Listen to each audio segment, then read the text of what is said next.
नमस्कार दोस्तों, welcome to our channel. ये चैनल एनसीईआरटी साइंस को आसान और मज़ेदार तरीके से समझाने के लिए बनाया गया है। यहाँ आपको हर टॉपिक का क्लियर एक्सप्लेनेशन, शॉर्ट ट्रिक्स और वन शॉट रिवीजन मिलेगा। अगर आप भी स्मार्ट तरीके से पढ़ना चाहते हैं तो चैनल को सब्सक्राइब ज़रूर करें। तो आज हम शुरू करने जा रहे हैं एनसीईआरटी साइंस का एक इम्पॉर्टेंट टॉपिक, सोप और डिटर्जेंट। इस वन शॉट वीडियो में हम जानेंगे सोप क्या होता है, डिटर्जेंट क्या होता है, दोनों में क्या डिफरेंस है और ये सफाई कैसे करते हैं। तो वीडियो को पूरा जरूर देखें क्योंकि ये टॉपिक एग्जाम्स के लिए बहुत इंपॉर्टेंट है।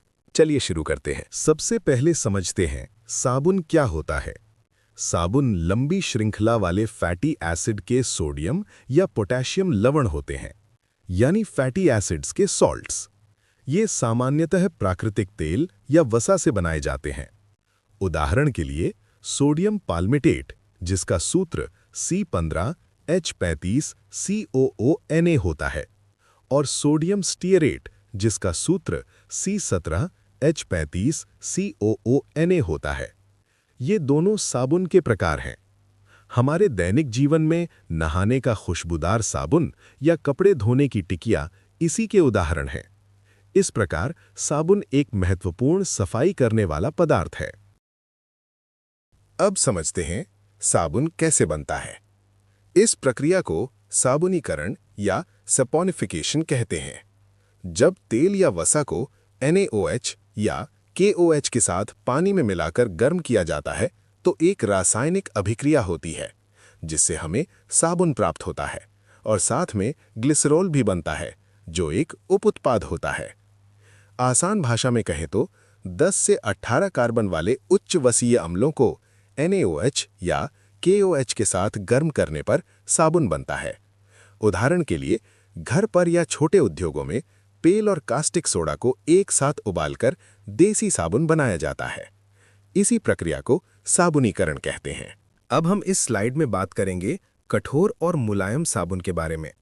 सबसे पहले समझते हैं कठोर साबुन, हार्ड सोप क्या होता है। कठोर साबुन सोडियम लवणों से बनता है, जैसे सोडियम स्टीयरेट। ये आमतौर पर ठोस होता है और पानी में आसानी से नहीं घुलता। कठोर साबुन कपड़े धोने और सफाई के कामों के लिए ज्यादा उपयुक्त होता है। अब बात करते हैं मुलायम साबुन की।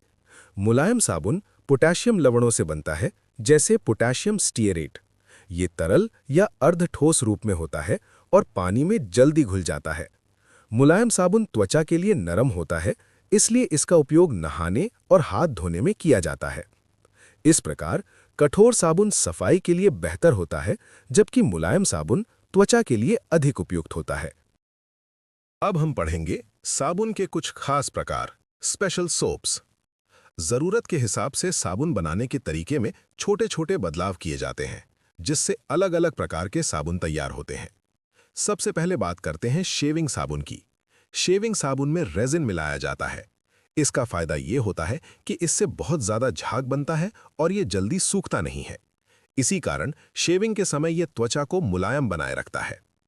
अब बात करते हैं पारदर्शी साबुन की। इस साबुन को पारदर्शी बनाने के लिए इसमें एथेनॉल यानी अल्कोहल मिलाया जाता है।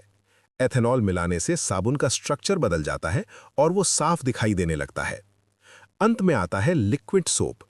इसे बनाने के लिए KOH यानी पोटेशियम हाइड्रोक्साइड का उपयोग किया जाता है। इसी कारण ये साबुन ठोस नहीं बल्कि तरल रूप में होता है और बहुत नर्म होता है। तो इस तरह छोटे-छोटे रासायनिक बदलाव करके हम अलग-अलग प्रकार के साबुन तैयार कर सकते हैं। इस स्लाइड में हम पढ़ेंगे साबुन का अणु, स्ट्रक्चर ऑफ सोप मॉलिक्यूल।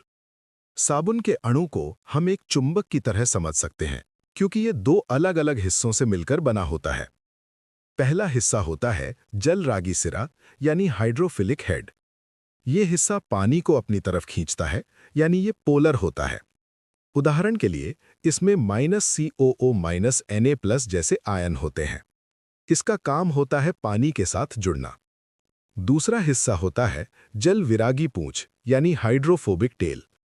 ये हिस्सा पानी से दूर भागता है, यानी ये नॉन पोलर होता है, लेकिन ये तेल और गंदगी में आसानी से घुल जाता है। अब समझने वाली बात यह है कि साबुन की यही दोहरी प्रकृति इसे बहुत खास बनाती है। जब हम कपड़े या त्वचा धोते हैं तो साबुन का हाइड्रोफोबिक टेल गंदगी और तेल से चिपक जाता है और हाइड्रोफिलिक हेड पानी से जुड़ा रहता है। इस तरह साबुन गंदगी को पकड़कर पानी के साथ बाहर निकाल देता है। यही कारण है कि साबुन को सफाई करने की जादुई ताकत मिलती है। अब हम समझेंगे साबुन सफाई कैसे करता है। सबसे पहले बात करते हैं स्टेप 1 मैल की।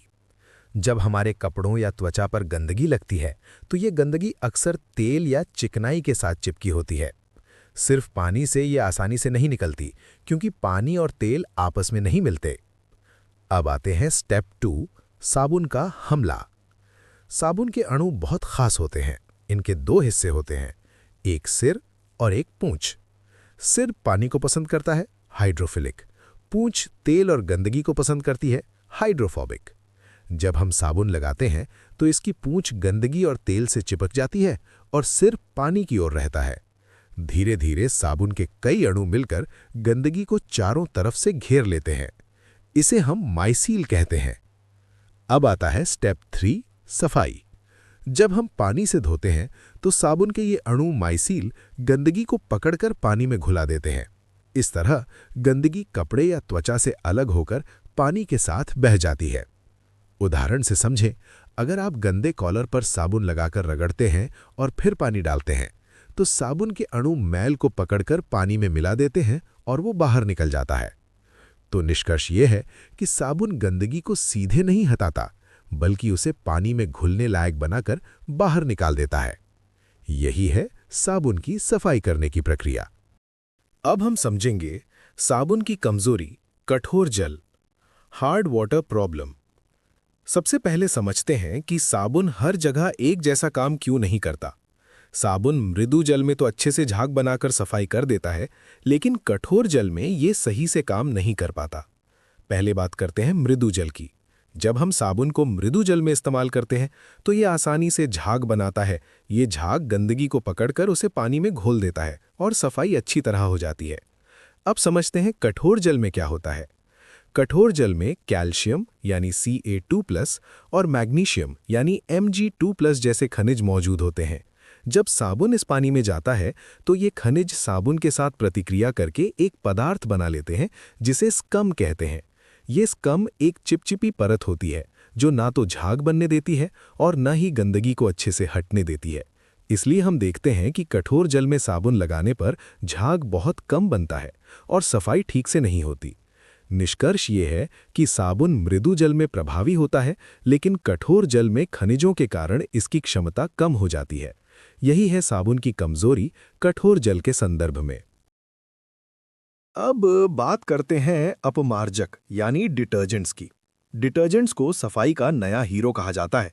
डिटर्जेंट्स ऐसे सफाई करने वाले पदार्थ हैं जो साबुन की तरह ही गंदगी और तेल को हटाते हैं, लेकिन इनकी सबसे खास बात यह है कि ये रासायनिक रूप से साबुन से अलग होते हैं। डिटर्जेंट्स सल्फोनेट या सल्फेट कंपाउंड से बने होते हैं।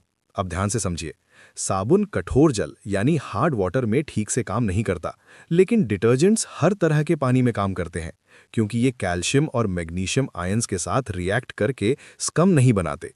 इसलिए ये झाग भी बनाते हैं और सफाई भी बहुत अच्छी करते हैं। अब उदाहरण देख लेते हैं। सोडियम लॉरेल सल्फेट और सोडियम डोडेसिल बेंजीन सल्फोनेट, यही केमिकल्स आपको वॉशिंग पाउडर्स में मिलते हैं, जैसे सर्फ एक्सेल और टाइड। अंत में याद रखें, डिटर्जेंट्स साबुन से बेहतर होते हैं और हार्ड वाटर में भी इफेक्टिव रहते हैं। डिटर्जेंट साबुन से बेहतर क्यों होता है? सबसे पहले समझते हैं हार्ड वाटर यानी कठोर जल क्या होता है। इस पानी में कैल्शियम यानी Ca2+ और मैग्नीशियम यानी Mg2+ जैसे आयन्स होते हैं। जब हम इस हार्ड वाटर में साबुन यूज करते हैं तो ये आयन साबुन के साथ रिएक्ट करके एक सफेद चिपचिपी परत बना देते हैं, जिसे हम स्कम कहते हैं। इस स्कम की वजह से साबुन अच्छे से झाग नहीं बना पाता और कपड़े प्रॉपरली क्लीन नहीं होते। अब बात करते हैं डिटर्जेंट की। डिटर्जेंट हार्ड वाटर में भी काम करता है। ये कैल्शियम और मैग्नीशियम आयंस के साथ स्कम नहीं बनाता, इसलिए डिटर्जेंट से हमेशा अच्छा झाग बनता है और कपड़े ज़्यादा इफेक्टिवली क्लीन होते हैं। इसी वजह से वॉशिंग मशीन में हमेशा डिटर्जेंट का ही यूज़ होता है, साबुन का नहीं, ताकि कपड़े गहराई से साफ हो सकें।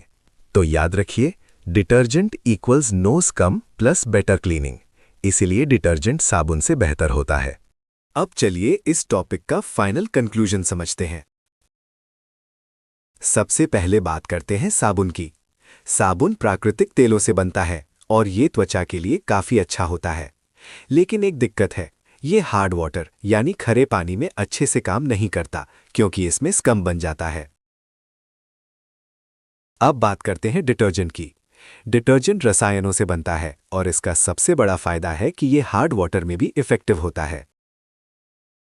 ये स्कम नहीं बनाता, इसलिए कपड़ों की गहराई से सफाई करता है। इसका मतलब सोप स्किन के लिए बेटर है और डिटर्जेंट कपड़ों की सफाई के लिए बेस्ट है। इसलिए हमेशा याद रखें, शरीर को नहाने के लिए माइल्ड साबुन का यूज करें और गंदे कपड़ों के लिए पावरफुल डिटर्जेंट का यूज करें। अगर आपको ये कॉन्सेप्ट इजी लगा हो तो वीडियो को लाइक करें और स्टडी विद केके को सब्सक्राइब जरूर करें।